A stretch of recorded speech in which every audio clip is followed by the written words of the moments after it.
She is a UGA Bulldog living more than 6,000 miles away in the Middle East, but her family roots are planted deeply here in Georgia. And Ron Jones is here to tell us about her extraordinary journey. Ron, I'm so excited to see this story because you were talking about your trip to Israel. She started in childhood development, right? And then ended up in the Israeli military. Well, so first of all, when you're on vacation, the last thing you need to do is start thinking about doing a story. But when I have my cell phone, you never know what's going to happen. And you're absolutely right here, Faith. So we were visiting my daughter, who actually works and lives in Israel, and we met this young lady and learned that she's from Georgia, graduated from UGA. The more I learned about her family's history, I started asking more questions. My mom loves to this day still watching Georgia football games. It's one of her favorite things to do. And for good reason, because her daughter Judy Seigner is a Georgia Bulldog too. Great 4 years at UGA. Judy is named after her grandmother, Trudy, German for Judy, who escaped the Nazis in Europe and later married in the U.S.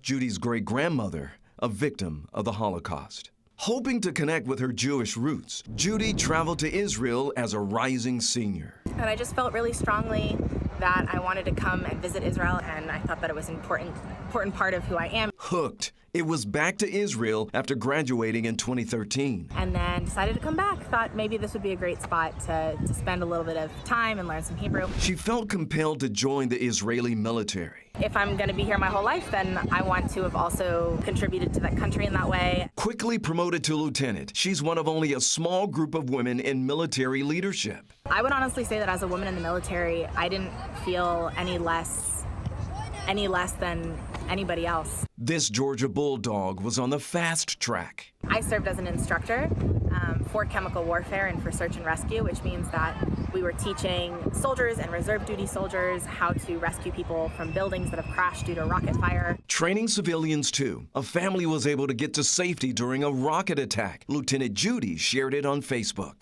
The mother knew what to do with her infant child and her 2 other kids, ran into the bomb shelter and saved all of their lives together only because they knew what they were supposed to do. Now a reservist, and even though she's 6,000 miles away, you can still hear her rooting on the Dawgs from Jerusalem. Loves cheering on the Dawgs. Oh, of course. Of course, how can you not? You know, I ran into a lot of UGA fans over there in Israel, and Judy doesn't just spend all of her time over there in the Middle East. She flies to the U.S. quite often doing nonprofit work. Her mom and her brothers, they live right here in Metro Atlanta, and I'm sure that they're really concerned, ladies, about her, about her safety and all of that, but they're proud of her as well. I'm proud of her too. That is an incredible journey, and you gotta follow your heart. When you kind of feel that tug, that's great. Yeah.